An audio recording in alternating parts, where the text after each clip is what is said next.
The Sagittarius sign is the third rarest sign in astrology, making up only 0.073% of the population, which means you may not encounter that many individuals with this sign, so my job is to prepare you for what you might expect from someone of this sign.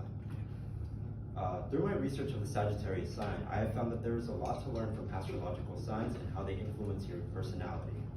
There are ways in which I feel truly represented by it, ways in which I do not, and new things that I discovered about myself in general.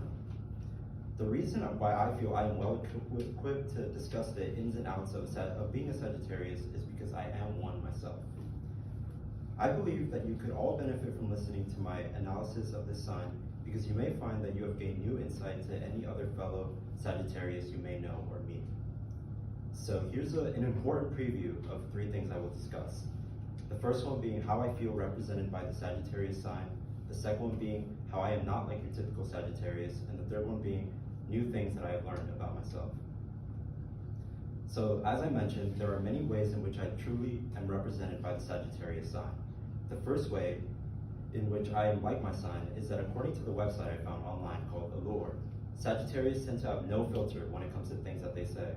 For example, I often make people either laugh or get angry with me because I speak before thinking about whether it's appropriate to say that out loud. The second way in which I am like my sign is that Sagittarius are very philosophical. I often catch myself wandering off parts of my day because I enjoy thinking and analyzing different aspects of my life, such as where I am, how I got here, and the purpose of it all. Now that I have told you about how I feel represented by my sign, let's dive into how I differ from it. There are ways in which I am not like the typical Sagittarius. The first being that Sagittarius are constantly going off on excursions and adventures to explore the outside world, as pointed out by the website Elite Daily. I don't often find myself needing feeling the constant need to go out and explore. I actually secretly prefer to stay in when I'm invited to things. The second way in which I differ from the sign is that, as mentioned by the same site, Sagittarius are incurable optimists. Personally, I can be kind of indifferent when it comes to most things. You'll rarely catch me being extremely hopeful about the outcome of something. I'm more of the mindset of whatever happens, happens. In doing this research about the sign, I have learned some interesting things about myself.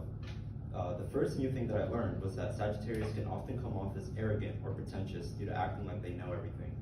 I realized that most of the fights I get into with my family and friends is due to me arrogantly and stubbornly defending whatever idea I have without paying attention to their arguments.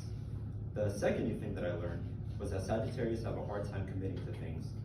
One reason that I procrastinate, I now realize, is because I'm bad at committing to things. I constantly try to find new things to do instead of focusing about what's right in front of me. To conclude my speech, I would like to reiterate the following. Through this introspection and deep dive into the topic of the Sagittarius sign, I have found that there is a substantial amount of truth in the study of astrology as it relates to people. And once again, I would like to reiterate my 3 main ideas, which were how I am similar to my sign, how I differ from it, and the new things that I learned about myself. Thank you.